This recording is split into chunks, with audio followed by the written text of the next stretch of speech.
2월 1일 주일 새벽기도 말씀은 마가복음 11장 17절 말씀을 가지고 성전 기도하라라는 점을 가지고 우리가 함께 은혜를 받도록 하겠습니다.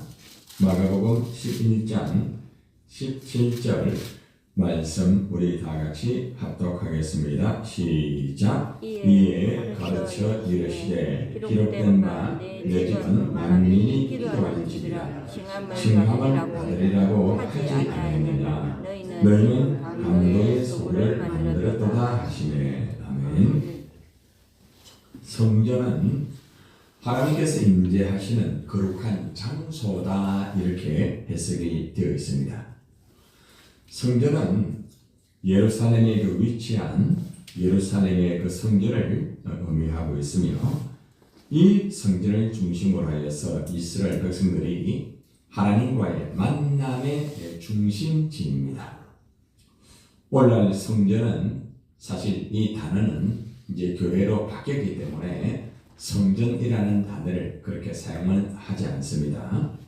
그러나 우리가 구약의 성전 중심의 이러한 이스라엘의 백성들의 삶을 통하여서 하나님이 만나주시고 또 하나님이 영광을 받는 그런 모습을 통하여서 오늘날 이 교회가 바로 이 교회 당이 하나님을 만나는 장소이고 또 하나님께서 임재하는 거룩한 장소라는 것을 우리는 알아야 되는 것입니다.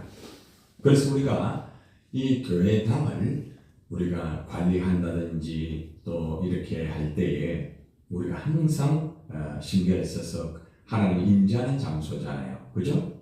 우리가 항상 깨끗하게 또 그죠? 항상 준비를 잘 하여서 많은 성도들이 와서 하나님을 예배할 때에 이 교회당에서 또 하나님 만나고 또 하나님의 임재가 있는 그런 역사를 이루어드리기 위해서 우리가 언제나 하나님이 임재하는 이 교회당에서 구약의 성전이죠. 성전에서 우리가 기도하면서 하나님에게 영광을 돌려야 되는 것입니다.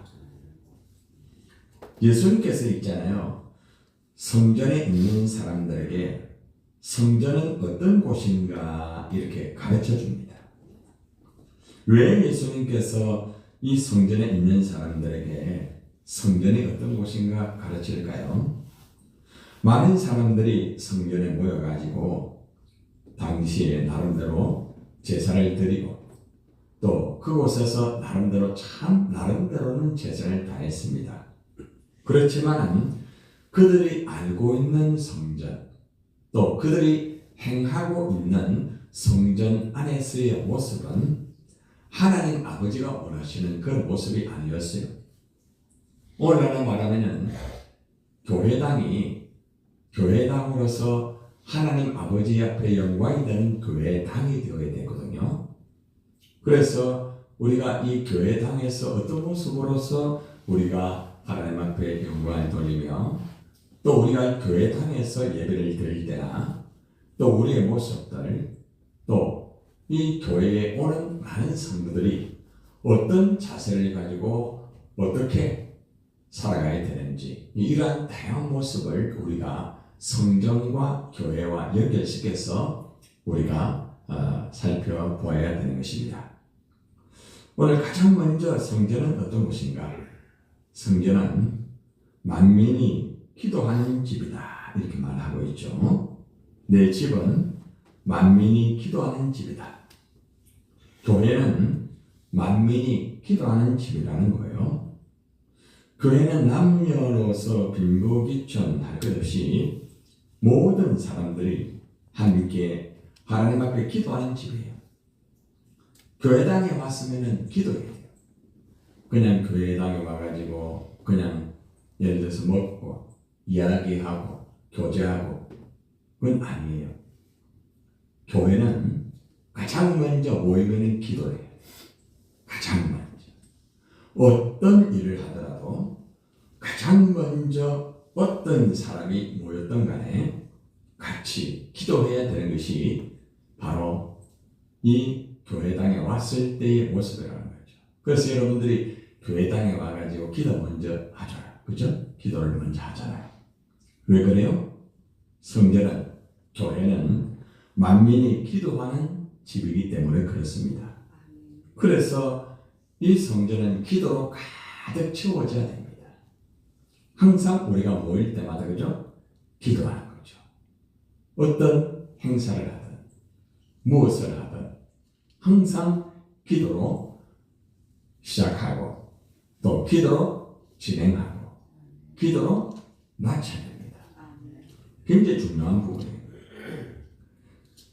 자, 그런데 당시에 이 종교의 지도자들, 제사장들과 바리새인들은 이 기도하는 하나님의 집 성전을 어떻게 만들었을까요? 보니까 너희는 강도의 소굴을 만들었다. 하나님에게 기도하는 집을 강도의 소굴로 만들었다. 강도의 소굴. 그러니까 성전 안에 강도들이 많다는 거죠. 강도들이. 그런데 그 당시에 실제적으로 뭐 강도같이 뭘 훔치고 또 사람을 이렇게 때리고 죽이고 하는 그런 사람은 없었어요. 그 당시에 종교 지도자들이 한 것은 멀리서 이제 제사를 드리기 위해서 오면은 제물을 이렇게 들고 오는 사람도 있지만 뭐 소나 양이나 그죠? 뭐 이런 것들은 멀리서 이렇게 끌고 오기가 많이 힘들어요. 그래서 그 예루살렘 성에 거기 와서 이제 필요한 제물을 이렇게 삽니다. 자, 그런데 문제는 뭔가 하면은 이러한 것들을 이용을 해서 쉽게 말하면 장사를 하는 거예요. 장사. 성전 안에서 장사를 하면서 있을 수 없는 그런 일들이 계속 벌어지는 거예요. 그래서 예수님이 그들을 향하여서 너희는 강도의 소굴을 만들었다. 이 무슨 말입니까? 너희가 강도다. 종교의 지도자들이 강도란 말이에요. 강도. 그리고 또 실제적으로 강도의 소굴로 만들었다는 것은 자기뿐만 아니라 많은 사람들을 그렇게 만들었다는 거예요. 오늘날로 말하면 교회당 안에서 장사를 하는 장사. 예. 교회당 안에서 장사를 하고 자기 이익을 챙기고 그렇게 하는 거예요. 여러분 오늘날 보면은 그러한 교회들이 다는 아니지만 있어요. 어떤 교회는 보면은 이제 교회가 이렇게 자체적으로 독립이 잘 안 되다 보니까 피라미드식으로 그런 물건을 해서 교회에 유익을 끼치게 하는 그런 사업을 하는 교회도 있습니다. 그러니까 그것을 가지고 교회에 유익을 끼치는 어떤 의도적인 처음에 그건 좋은데 그것이 조금씩 가면서 나중에는 사람이 어떻게 되는가 하면은 자기의 이익을 챙기는 아주 참 위험한 거죠. 그죠? 실제적으로 그런 교회들은 대부분 다 힘들어요. 네. 목회자가 앞장서 가지고 그렇게 하는 교회들이 있어요. 제가 이제 아는 분 중에서도 이제 그렇게 하는 분이 계시가 그거 하지 마라. 그렇게 하다 보면은 나중에 물건 팔고 이래가지고 나중에 힘들어지게 된다. 돈 거래하다 보면은 나중에는 어려워지게 된다. 그렇게 상담도 해주고 그렇게 했는데 참 쉽지 않아요. 교회 안에서 장사가 이루어지게 되면은 결국에는 목적이 장사가 돼요. 장사. 예를 들어서 목회자가 어떤 그런 중심의 어떤 목회를 하다 보면은 나중에는 결국에는 장사하는 교회가 되는 거죠. 네. 굉장히 위험하죠, 그죠? 성도와의 관계도 마찬가지예요. 교회를 오는 사람들 중에서 장사하기 위해 오는 사람이 있습니다. 예, 쉽게 말하면 교인들이 돈이에요, 돈. 예. 굉장히 위험하죠, 그죠? 예. 오늘날 우리 한국 교회가 보면은 처음에는 그런 일이 없었어요. 그러나 살아가면서 이상하게 그러한 일들이 벌어지는 교회들이 굉장히 많다는 거죠. 또 심지어는 목회자가 어느 정도 사는 사람들, 한 예를 들면 어느 정도 헌금을 많이 하고 그럴 수 있는 사람들은 굉장히 가까이 가면서, 그죠? 또 그런 사람을 또 이렇게 세워주고 나름대로 그렇게 합니다. 처음 시도는 나쁘지 않겠죠. 그러나 나중에 가다 보면은 이상하게 그 장사가 될 수 있어요. 장사. 헌금 중요하죠. 근데 헌금을 거둔 목적이 교회가 되면은 굉장히 위험합니다. 그래서 목회자들도 헌금을 건면할 때 헌금을 가르쳐야 됩니다. 건면할 때 잘못 가르치다 보면은 굉장히 위험합니다. 어떻게 됐든 한국 교회가 너무 물질적으로 너무 이렇게 치우쳐져 있어요. 목회자도 사실은 그렇게 치우쳐져 있는 경우도 있고, 또 때로는 성도들도 교회 안에서 장사를 하면서 그렇게 하는 경우도 있다는 거예요. 자, 이러한 것들에 대해서 예수님께서는 강도의 소굴을 만든다고 말하는 거죠. 기도해야 되는 이 교회가 기도하지 않고 물건 팔고 장사하고 거래하고 성도를 하나의 돈으로 보고 이런 일이 벌어지게 되니까 결국에는 굉장히 위험한 일들이 벌어지게 되는 거예요. 그래서 예수님이 강도의 소굴을 만든다. 하나님을 예비하고 하나님이 임재하고 그렇게 하는 그 장소에서 이러한 일들이 벌어지게 되니까 예수님이 너무너무 참 진노하는 거예요. 자, 마가복음 11장 15절의 말씀을 보세요. 성전 안에서 매매하는 자들 뭐예요? 내쫓습니다. 그러니까 장사하는 사람들을 다 내쫓아버리는 거예요. 돈 바꾸는 자들의 상과 비둘기 파는 자들의 의자를 둘러붙입니다. 그만큼 예수님이 성전 안에서 장사하고 성전 안에서 돈 거래하는 것을 굉장히 싫어하십니다. 둘러엎으셨다. 여러분, 예수님이 이렇게 행동하는 걸 보셨습니까? 아니, 예수님이 어떻게 상과 비둘기 파는 자들의 의자를 막 둘러붙입니까? 성전은 기도하는 집이라는 거죠. 근데 성전이 기도하는 집인데 성전 안에서 장사하고 성전 안에서 돈을 거래하고 이렇게 하니까 결국에 강도의 소굴이 되고 만 거예요. 교회가 돼야 되는데 교회가 장사하는 곳이 됐어요. 교회가 돈 거래하는 곳이 되었습니다. 얼마나 참 안타까운지 몰라요. 여러분, 교회가 아무리 크고 화려해도 기도하지 않는 교회, 기도하더라도 장사하는 교회, 주님은 진노하시는 겁니다. 그래서 우리는 교회에서 어떤 일을 하더라도 항상 기도로 시작하고 기도로 진행을 하고 기도로 모든 것을 다 마쳐야 됩니다. 교회에서 진행되는 여러 가지가 많죠. 그죠? 예배, 어떤 우리가 성경에 대한 통독, 일독, 찬양, 그리고 또 봉사, 여러 가지 구제, 전도, 안내, 바울 전도단, 광야교회, 재직회, 이런 모든 것들이 이루어질 때에 기도로 진행해야 돼요. 그러니까 기도하지 않고 하게 되면 위험하고 어떤 일을 하더라도 누구와 만나서 진행을 하더라도 항상 기도하는 것이 굉장히 중요한 것입니다. 기도가 없는 교회, 행사 위주의 교회, 무조건 먹고 마시는 그런 교회 위험합니다.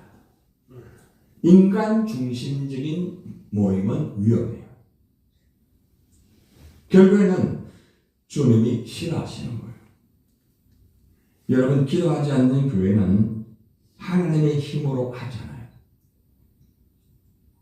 돈 거래하는 교회들은 돈의 힘을 가지고 합니다. 돈의 힘을 가지고.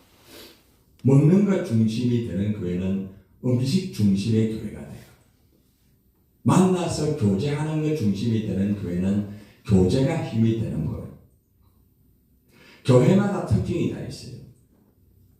어떤 교회 가보면은 해가지고요 서로 음식을 나눕니다. 한 교회, 우리 바로 곁에 있는 큰 교회 아실 겁니다. 제가 그때 김태호 목사님이 계실 때에 그때 한참 감림산에서 유행하였던 프로그램이 있어요. 그 뭔가 하면은 성도들이 다 해가지고 막 음식 해가지고 막 늘 같이 나누는 거예요. 같이 나누는 거예요. 예. 그 프로그램 교제 굉장히 좋아요. 세계적으로 아주 유명합니다. 제가 그 교회 가서 집회를 하고 난 다음에 목사님이 그 프로그램을 도입한다고 해서 제가 그랬습니다. 목사님이 하지 마세요. 이거 하면은 성도들이 음식 하다가 다 지쳐버립니다. 나중에는 파김치 됩니다. 이 프로그램이 너무 좋다. 교제가 좋지만은 그거 하다가 다 지쳐버립니다. 제가 그걸 말했어요. 근데 목사님이 제 얘기를 안 들었어요. 결국에는 그 프로그램을 도입해서 진행을 하면서 몇 달은 좋았어요. 근데 문제는 뭔가 하면 시간이 지나가면서 성도들이 지치기 시작하는 거예요. 성도들이 힘들어지기 시작하는 거예요. 기도의 시간이 짧아집니다. 그러면서 결국에는 교회 안에서 힘들어지게 되면서 교회가 저렇게 나눠지게 되는 거예요. 제가 참 안타까운 것은 그때 제가 목사 말씀 들었을 때 목사님께서 좀 힘들더라도 그 말을 좀 이렇게 들었으면 좋았을 텐데 참 훌륭한 목사님이에요. 우리 수영도교회 출신이거든요. 우리 선배님으로서 참 귀한 분인데 참 그렇게 되지 못한 부분이 참 안타까워요. 너무 참 중요한 부분이에요. 그래서 우리가 정말 이 교회가 기도하는 교회로 항상 우리가 앞장서고 또 여러분이 어떤 일을 하더라도 항상 거기에 기도를 가져야 돼요. 기도. 그렇게 될 때 하나님이 역사하는 거예요. 교회는 기도하는 집입니다. 기도하는 집. 그래서 우리가 항상 하나님 앞에서 기도하는 습관을 들이고 어떤 일을 하더라도 같이 모여서 기도를 계속 기도를. 그래서 어떻게 하느냐가 굉장히 중요합니다. 우리 새신자들이 오자마자 제가 성경 일독에 대해서 가르쳤어요. 근데 새신자들이 성경 일독을 하다가 신앙이 바뀌어지는 거예요. 너무 중요한 거죠. 그래서 저는 우리 새신자들에게 기도 말씀에 집중해서 가르쳐요. 그분들이 그렇게 할 수 있도록. 굉장히 중요한 부분이에요. 여러분들, 여러 목장도 마찬가지예요. 여러 목장도 모이면 같이 계속 기도하는 습관을 들였어요. 기도하는 습관. 오늘 우리가 강단기도 이렇게 헌신예배를 드리지만은 강단기도 그 플랜을 제가 만들어 드렸습니다. 그 안에 보면은 기도하도록 우리만 기도하는 것이 아니라 모든 사람들이 기도하도록 하는 그 플랜이 들어가 있어요. 자기의 담당을 할 때에 내가 무엇을 어떻게 해야 되겠다 기도하면서 준비를 해야 돼요. 굉장히 중요한 부분이에요. 그래서 우리가 어떤 경우에도 기도로 시작하고 기도로 진행하고 기도로 마치는 그런 습관을 가지는 것이 굉장히 중요한 부분이에요. 초대교회의 베드로와 요한이 성전에서 항상 기도하는 습관을 들였습니다. 제9시 기도 시간에 베드로와 요한이 성전에 올라갔습니다. 성전에 가는 목적이 뭔가 하면 늘 기도하는 거지. 기도하는. 같이 모이면 기도하는. 그러니까 이곳에 하나님의 역사가 이루어지면서 안전병이가 일어나는 그런 역사가 이루어지게 되는 거예요. 그죠? 너무 중요하죠, 그죠? 우리 광야교회도 그죠? 처음 시작할 때 다 기도하고 또 진행할 때도 기도하게 만들고 마칠 때도 기도하게 만들고 그죠? 항상 너무 중요한 거죠. 그 제가 광야교회 할 때 보면은 대부분 기도, 말씀 거기에 굉장히 집중합니다. 그리고 아주 지금은 강하게 말씀을 가르치는 거예요. 너무 중요한 거예요. 여러분들, 하나님의 교회는 기도하는 집 맞죠? 네. 그래서 여러분들은 다 기도 열심히 해요. 여러분들에게는 뭐 어떻게 보면 해당이 안 돼요. 자, 그런데 우리가 놓칠 수 있는 부분이 있어요. 나와 함께하는 공동체. 그죠? 기도하게 만들어야 돼요. 잘 들으세요. 나 혼자만 기도하면 안 돼요. 하도록 만들어야 돼요. 왜 제가 말씀 그거 자꾸 만들어가 자꾸 읽게 만들고 또 수요일마다 또 점검하게 만들고 수요일 다 읽었는데 못 읽은 사람 있기 때문에 또 같이 읽고 왜 그럽니까? 자꾸 가르치고 자꾸 하게 하면은 따라와요. 반복이에요, 반복. 그죠? 지금은 이제 기도 플랜에 들어가서 기도로 계속 하잖아요. 그래서 전도와 바꾼 이유가 바울 전단이 오픈해가 전도하는 것도 중요하지만 강단 기도부터 해야 되겠구나. 강단 기도 하시는 핵심부터 해가지고 이 전체적으로 기도하게끔 만들어야 되겠구나. 그래서 지금 기도 시리즈로 계속 제가 하잖아요. 굉장히 중요한 거예요. 오늘 우리가 이 말씀을 들으면서 우리 교회는 365일 동안 기도하는 교회 맞잖아요. 그죠? 또 여러분들은 대부분 360일 다 기도하는 분들이에요. 뭐 한두 번 어떻게 하면 너무 힘들어가 아파가지고 그거야 뭐 어쩔 수 없는 거지만 여러분들은 어떻게 보면 해당이 안 돼요. 그러나 해당되는 부분은 뭔가 하면은 나와 함께하고 있는 이 공동체를 내가 기도하는 사람으로 만들고 있는 거예요. 오늘 여기 보니까 예수님이 하신 말씀이 있잖아요. 너희는 강도의 소굴을 만들었다. 기도하는 집으로 만들어야 됩니다. 기도하는 목장으로 만들어야 됩니다. 그죠? 그래서 이번에 사기독교 연합회 회장님이 오셔가 나한테 제안한 게 뭔 줄 압니까? 목사님, 우리 사기독교 연합회 모든 교회들이 기도할 수 있도록 한 달에 한 번씩 목사님 가르쳐 주세요. 가르쳐 달래요. 저는. 그럼 제가 기도 굉장히 엄청나게 하는 사람 아닙니다. 저는. 그런데 항상 기도에 대해서 말하고 또 같이 기도하고 그렇게 하는데 하나님이 그리 역사합니다. 여러분 그렇습니다. 여러분들에게 찾아와가지고 기도 좀 하게 해주세요. 권사님 우리 기도 좀 가르쳐 주세요. 목사님 좀 기도 좀 가르쳐 주세요. 여러분들 우리가 기도할 때 그런 역사에 오시죠? 우리 센트럴 교회는 그래도 감사합니다. 맞습니까? 아멘. 좀 많이 힘들 거예요. 그죠? 좀 놀러 가면 좀 좋고 같이 좀 그래 하면 좋은데 미안합니다. 어떻게 되었든 여러분 먼 훗날 주님 앞에 갔을 때는 그래도 네가 기도했구나, 복음 전했구나, 가난한 자를 도왔구나, 예배하였구나, 너는 온통 나만을 위하여서 살았구나. 그렇게 합니다. 여러분 오늘도 여러분 기도하는 여러분 정말 감사합니다. 성전은 기도하는 곳입니다. 교회는 기도하는 곳입니다. 저희 따라 기도합니다.